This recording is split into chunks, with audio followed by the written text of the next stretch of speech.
guys, and welcome back to Reading Club.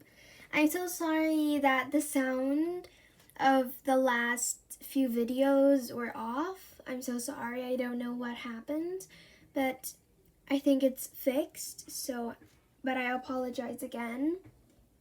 I didn't know that it would happen, so I'm very sorry. And today I'm going to read you Mrs. Patty is Batty, Chapter 7 and Chapter 8. Chapter 7, The Halloween Monster. Boo, the horrible creature yelled at us. He was waving his hairy arms around in the air. Ah! We screamed. I think the three of us jumped about 10 feet high. Take our candy, Ryan yelled. Take it all, just don't kill us. It was a hideous creature with thick brown hair all over its body. It even had a hairy mask on his face.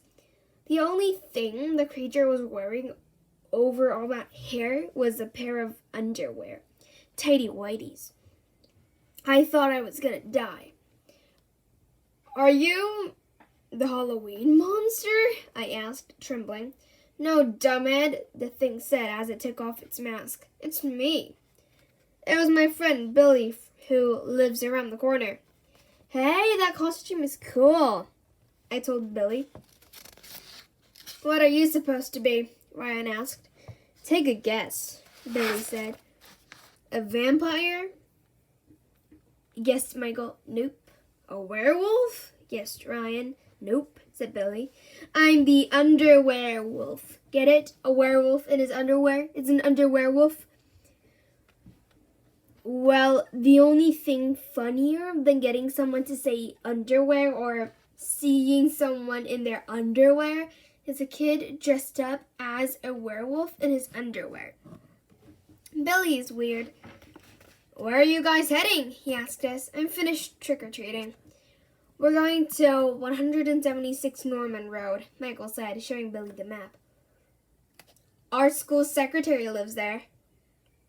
Oh, you don't want to go there, Billy warned us. That house is haunted. Haunted? We all asked. A chill went down my spine. I've been to a haunted house in amusement parks, but I've never been to a real haunted house. Oh yeah, said Billy. That lady is a witch. She poisoned her husband, Marvin, and chopped his head off. He came back as a ghost, and he's been driving her insane ever since. She still keeps his head in a bucket down in the basement. How do you know all that? I asked. I know everything, Billy claimed. I'm in the gifted and talented program at my school. Wait a minute, Michael said. Why did she chop his head off if he was already poisoned? For the fun of it, Billy said. I told you she's a witch. I'm warning you, stay away from that house. It was hard for me to imagine Mrs. Patty poisoning her husband or chopping his head off. Every time I get sent to the principal's office, she seems so nice. Once time, she even gave me a lollipop. I really wanted to see what kind of candy Mrs. Patty was giving out, but if she chopped my head off, I wouldn't be able to eat the candy anyway. I didn't know what to do.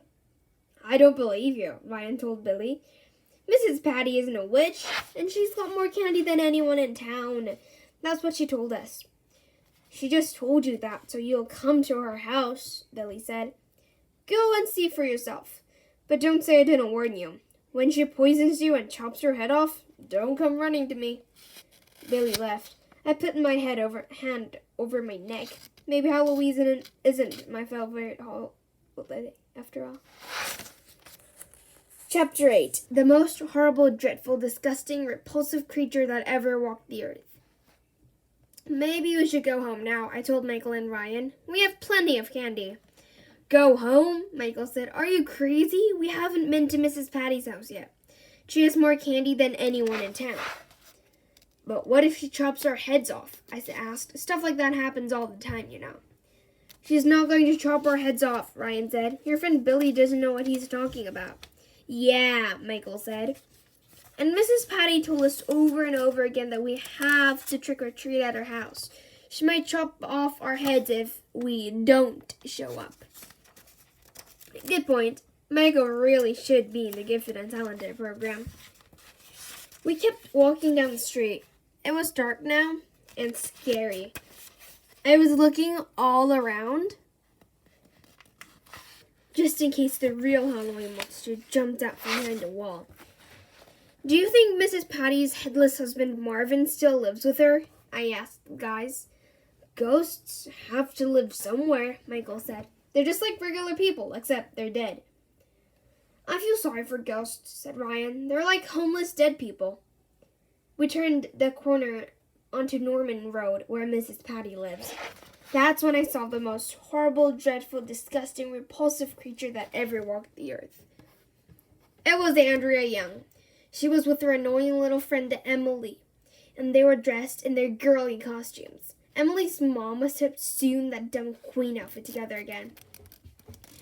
What are you two doing here? I asked. We're trick-or-treating, dumbhead, Andrea said, just like you. Andrea and Emily said they were heading for Mrs. Patty's house. I didn't want to walk with them, but I did feel safer with 5 of us walking together. Finally, we got to 176 Norman Road. It was a big house. It looked really old, like one of those haunted houses in the movies.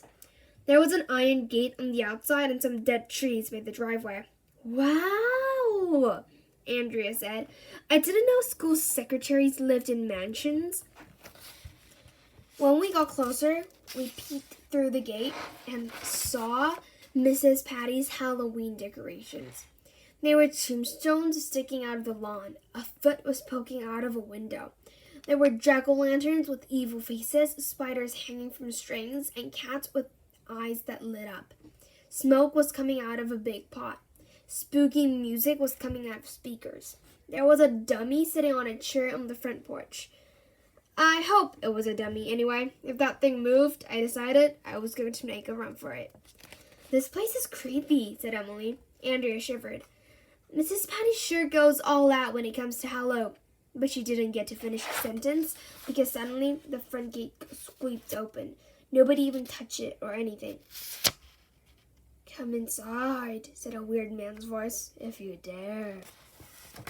So that's the end of this channel. I hope you enjoyed it, and if you did, please click many likes and subscribe Reading Club. So I'll come back later with a new and improved channel. Bye everybody, see you later.